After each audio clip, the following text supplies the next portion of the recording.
lisensya, resibo, walang lusot ang may atraso. Sa Bulacan, isang 14 na taong gulang na dalagita ang pinagmalupitang daon ng kanyang tiyuhin. Ang mga resibo, larawan ng mga latay at sugat sa iba't ibang bahagi ng kanyang katawan. Pagkahawak na po ng kahoy, sa sobrang inis niya, dinali niya na po yung tenga ko. Tumapis din po sa may ulo. Kaya pagkatapos po nung pagkapalo sa akin sa tenga, lagi na po ako nahihilo. Ano pa hong ginagawa? Bukod dyan sa pamamalo ng kahoy na yan, ano pa nakarating sa inyo ho? Sampal. Opo. The same time, merong kurot. Kasi kita naman po eh. Kita sa likod ng anak ko eh. May kurot. Doon po ako na ano doon sa tama niya sa tenga. Pinalo ko yan, alam niya. Ewan ko kanunong mga pinagsusumbong. May lumalabas yung masakit daw ulo niya, pinalo raw sa ulo. Sa tenga daw po. Sa tenga. Sinampal ko po siya. Pinalo niyo po sa binti. Ito po ba yun? Kasi may pasa po kasi. Pinalo ko po talaga yan. So talagang ito Apo. po dahil sa pagpalo niyo. Apo, pinalo ko po talaga yan. Anong plano mo kay Boy?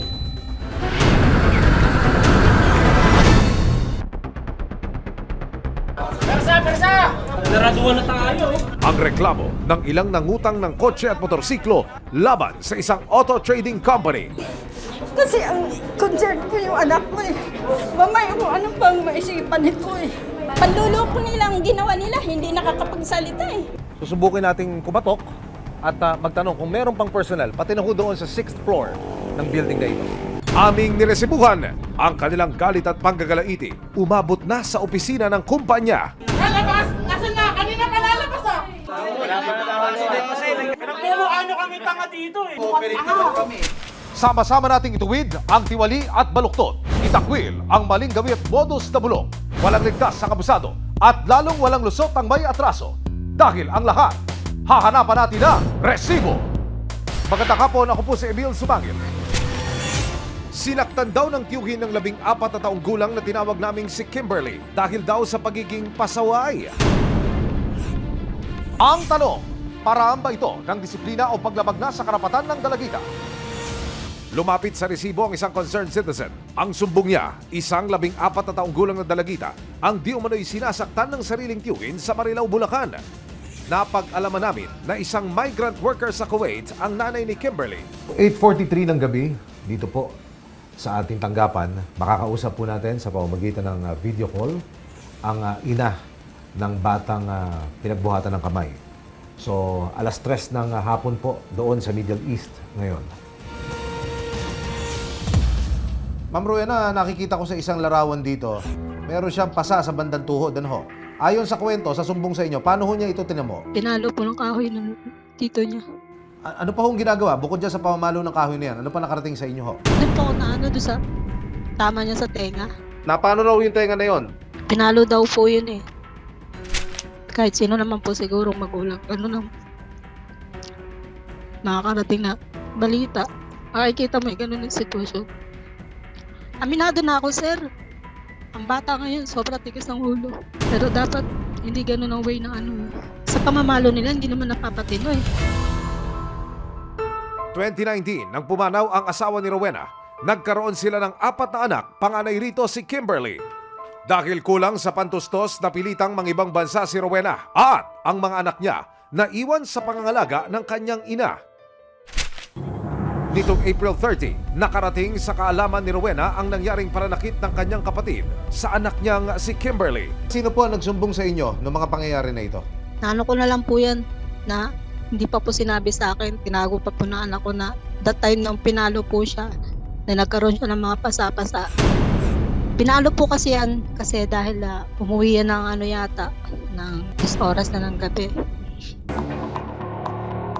Wala nang inaksayang oras ang resibo. Agad kaming nagtungo sa Marilao, Bulacan.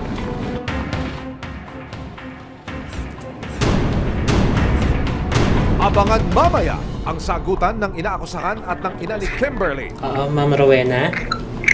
Anong plano mo kay Boy? Kaya mo tanggapin na gano'n ang kapatid mo? Makikita mo na sa kulungan? Totoo lang po, ayoko nang nakikialam sa kanila kasi nagagalit yung ina. Wala raw ako karapatan eh. O di sige, kayong bahala. Persa! Persa! Susunod, ang reklamo ng ilang nangutang ng kotse at motorsiklo laban sa isang auto trading company. Panluloko nilang ginawa nila, hindi nakakapagsalita eh. Aming niresibuhan ang kanilang galit at panggagalaiti. Umabot na sa opisina ng kumpanya. Lalabas! Nasaan na? Kanina pa lalabas ah! May aksyon, may ebidensya, resibo, walang lusot ang may atraso. May aksyon, may ebidensya, resibo, walang lusot ang may atraso.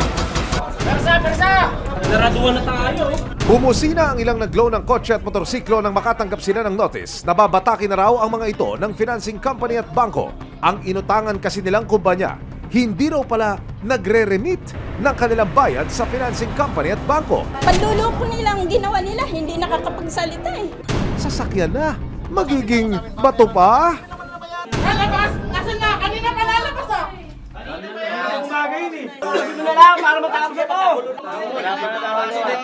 Pinagmumukha nyo kami tanga dito eh. Nitong nakaraang linggo, binatak ng bangko ang motorsiklong ito matapos hindi mabayaran ng 3 buwan. Binawi raw ng bangko ang motorsiklong ito matapos madelay ng ilang buwan ang pagbabayad. Lakad sila pumasok sa isang financing loan sa kumpanyang DigiCars Auto Trading. Tulad nila, nag-loan din ng motor sa DigiCars si Jomar Reyes, 20 taong gulang. Umulan man o umaraw, walang pagod sa pagkayod bilang isang delivery rider si Jomar. Ang kinikita mula rito, iniipon niya para sa kanyang tuition fee. Nasa second year college na si Jomar sa kursong Hospitality Management. Sakto lang po kasi yung kinikita ng father ko para sa amin. Yung mga project po sa schools, hindi po kaya mabili. Kaya pinursyo ko po yung pagiging rider. Kaya mahalaga para sa kanya ang trabaho bilang delivery rider. Kung mawala po yung motor ko is tingin ko po hindi po kakayanin. Gusto ko po sanang makapagtapos ng pag-aaral. Pero nanganganib na mawala ngayon ang kanyang hanap buhay. Nakatanggap kasi siya ng demand letter mula sa bangko. Nakasaad dito na babataki na ang kanyang motorsiklo dahil sa 2 buwang hindi niya pagbabayad ng monthly amortization nito. August 2022 na mag-apply si Jomar ng motorcycle loan mula sa kumpanyang DigiCars Auto Trading. Nagpakilalang isang merchandise broker ang DigiCars. Ibig sabihin, ang offer sa kanya ng DigiCars, bayaran ang 50% ng kabuang halaga ng motorsiklo na nagkakahalaga ng 80,500 pesos. Ang lalong nagpakagat sa kanya sa offer, magiging 923 pesos na lamang daw ang monthly payment niya sa halip na 5,000 pesos para sa natitirang 50% sa loob ng 2 taon. Kaya daw mababa yung hulog namin, ma'am, kasi ano po eh, parang yung binayad po namin sa kanila is ikot din po nila para kung ini-invest siya, ma'am. Maayos naman daw ang pagbabayad ng kumpanya mula September 2022 hanggang February 2023. Pero laking gulat niya nang bigla na lamang siyang makatanggap ng demand letter o kasulatan kung saan nakasaad na 2 buwan raw hindi nababayaran ng kanyang motorsiklo na nagkakahalaga ng 11,390 pesos. Mas nakakatakot po doon, ma'am, is baka po isang araw biglang wala na po yung motor ko. Pero hindi pala siya nag-iisa. Ilang mensahe ang ipinadala sa Facebook page ng resibo. Biktima rin daw sila ng modus ng kumpanya. Pero gustuhin man ni Jomar at ng iba pang biktima na puntahan ang opisina ng DigiCars para hindi mauwi sa wala ang binayad nila sa kumpanya. Sarado naman ang opisina nito noong May 1. Kinabukasan, nag-anunsyo ang CEO ng DigiCars na si Reynaldo Calda na muli itong magbubukas ng May 22. Explain lang po namin bakit po tayo nagkaroon ng temporary closure itong week na to. Una, para makapag-payments po tayo ng maayos. Si DigiCars Auto Trading po ay hindi po magsasara. But magre-resume din naman po tayo May 22 po. Kaya umaga pa lang ng May 22, humarurot na si Jomar papuntang DigiCars office sa Timog Avenue, Quezon City. Pagdating sa lokasyon, tumambad sa amin ang nasa higit 100 kliyente ng DigiCars. Marami sa kanila, iisa ang reklamo. Ilang buwan daw na hindi nakapagbayad o nakapag-remit sa bangko ang DigiCars para sa mga kinuha nilang mga sasakyan at motorsiklo. Kayo wala pa? Nakapulong kasi sir eh. Ginagawa na kami. Sir, bago lang ako, dinig agad ako. Dito namin naabutan si Nanay Chona kasama ang kanyang anak na isang PWD o person with disability dahil hindi nakaririnig at nakapagsasalita ang anak. Siya ang nagsisilbing tenga at bibig ng kanyang anak. Lahat ng transaksyon na inaano niya, ako ang kailangan kasama. Kumbaga, pinaunawa ko sa kanya. Tapos yun ang kinasasama ng loob ko. Bakit nila tiyanggap na may problema pala? Kasi ang concern ko yung anak ko eh. Mamaya kung ano pang maisipan nito eh. Ang pakay nila, mabawi na lamang ang 41,000 pesos na hinulog para sa motorsiklo. Matagal niyang inipon, nag-loan siya sa SKS. Nag-ano siya, yung e-bike niya, ibininta niya para makaipon siya ng 41,000. Tapos ngayon, ganyan ang gagawin. Panluloko nilang ginawa nila, hindi nakakapagsalita eh. Di ba? Susunod! Matapos ang maghapong paghihintay, isang anunsyo ang inilabas ng DigiCars. Ano ang kahihinatnan ng daing ni Jomar at ng iba pa? Opo, kakausapin ka na, singko na.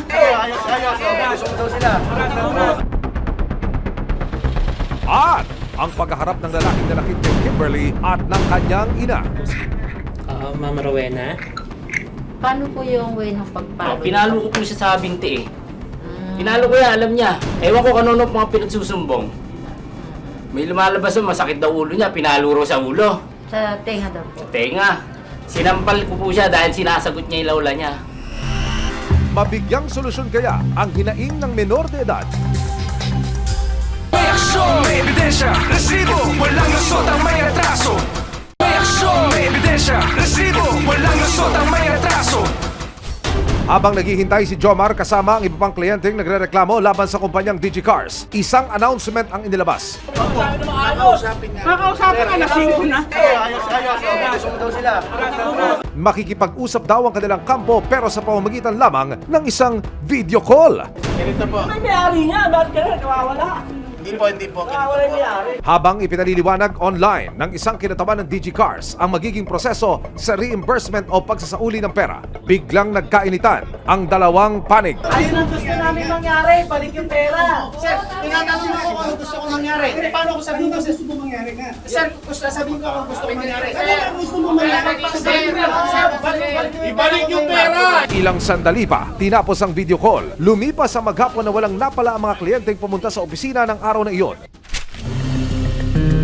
Nitong May 23, sinamahan ng resibo ang grupo ni Jomar at Nanay Chona sa National Bureau of Investigation o NBI. Lumalabas sa investigasyon nila na rehistrado sa Securities and Exchange Commission o SEC ang DigiCars bilang isang wholesale and retail trade, repair of motor vehicle and motorcycle. Isa sa tinitignan natin kasi para kasi pwede ka mag-accept ng investment o pumasok sa isang financial business, dapat may secondary license ka nun. Hindi enough na yung may SEC ka lang, pwede ka na mag-accept ng investment or other financial investments or financial business. Dapat kumuha ka ng secondary license for that. Sa resibong ito mula sa DigiCars Auto Trading, nakapangalan si Reynaldo Calda bilang President and CEO ng kumpanya. Sinubukan ng resibo na kunin ang panig ng DigiCars Auto Trading. Mga kapuso, sa ika-6 na palapag ng gusaling ito, nag-oopisina ang DigiCars. Kukunan natin sila ng panig.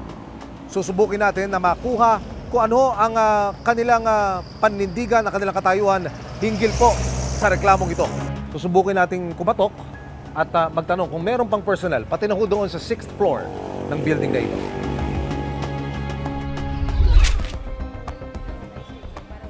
Mga kapuso, sinubok nating makuna ng panig ang DigiCars.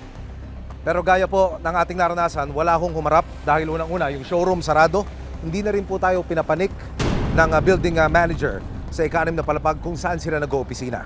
So, ang lumalabas mga kapuso, 2 araw mula nang ito'y magbukas matapos ding dumugin ng mga complainant, sila po ay nagsara. At hanggang sa mga oras na ito, nananatili ang kanilang opisina, mistulang inabandona.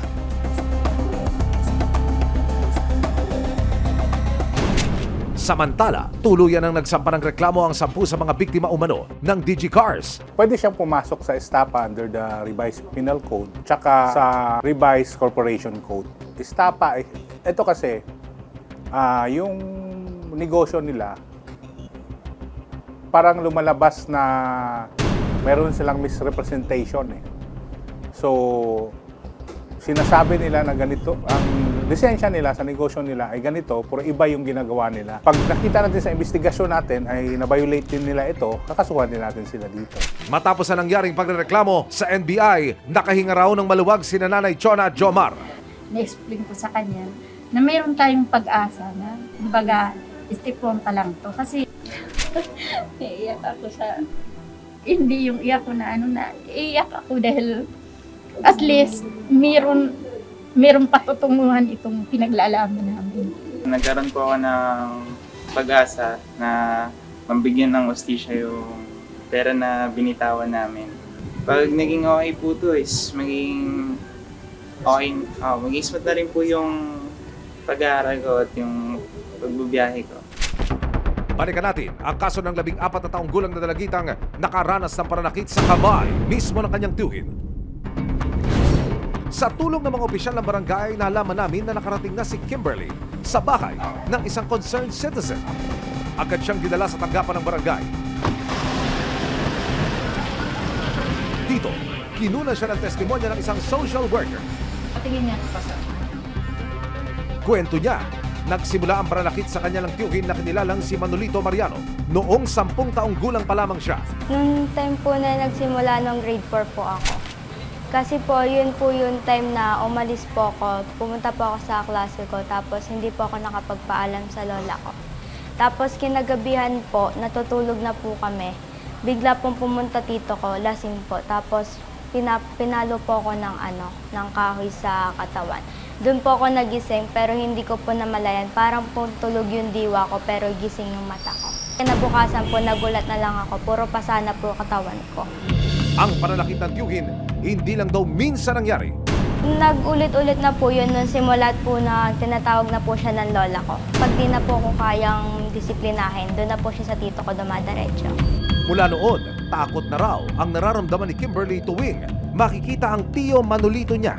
Parang trauma na po. Yung kada hawak lang po ng pamalo, natataas ko na po agad kamay ko. Kasi po parang yung hampas po sa akin, hindi ko kinakaya. Kasi po minsan pinapalo po sa akin kahoy. Pagka hawak na po ng kahoy, sa sobrang inis niya, dinali niya na po yung tenga ko. Natamaan po yung tenga ko. Tapos parang dumaplis din po sa may ulo. Kaya pagkatapos po nung pagkapalo sa akin sa tenga, lagi na po ako nahihilo. Parang hindi ko na po kinakaya yung hilo ng nag-aano sa akin.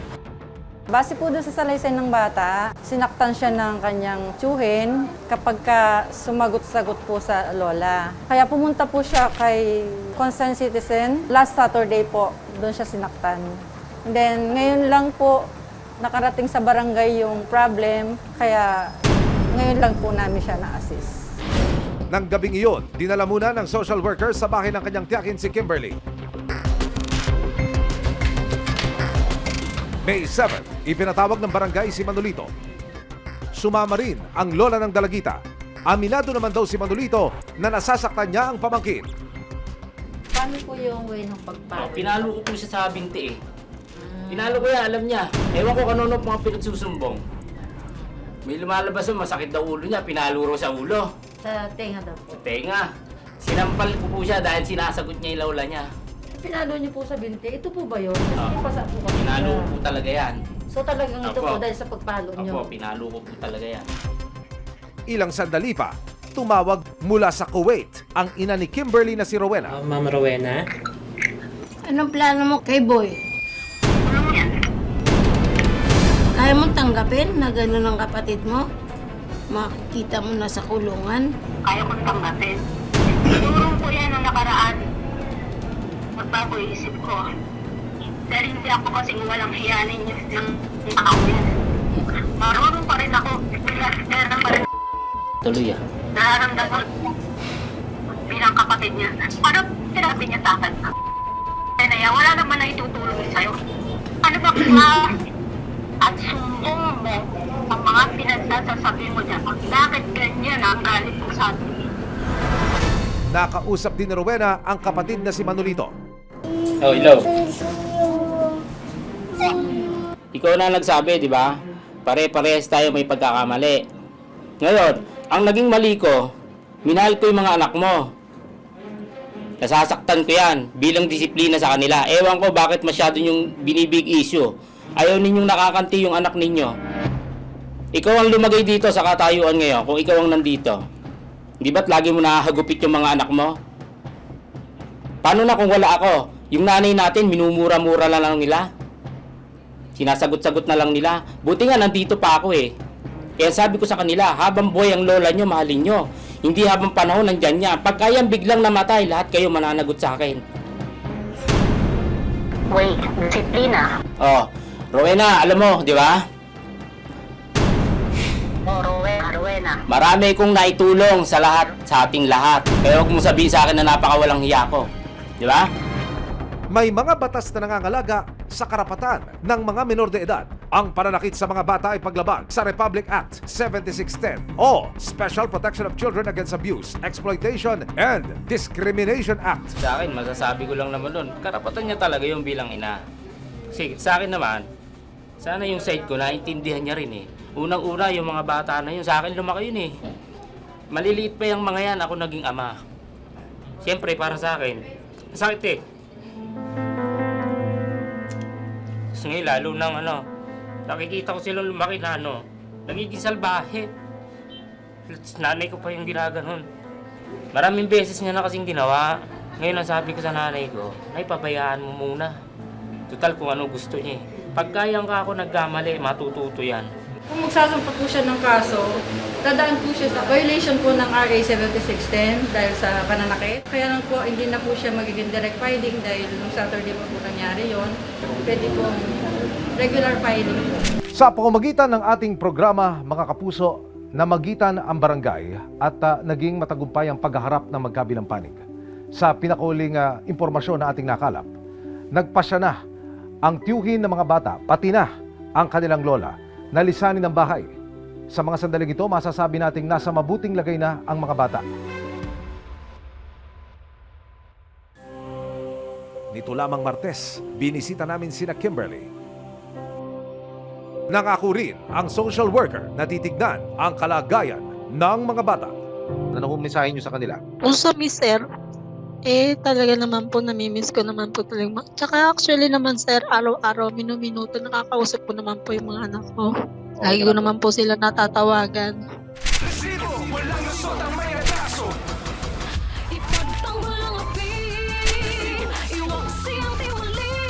Walang ligtas sa abusado at lalong walang lusot ang may atraso.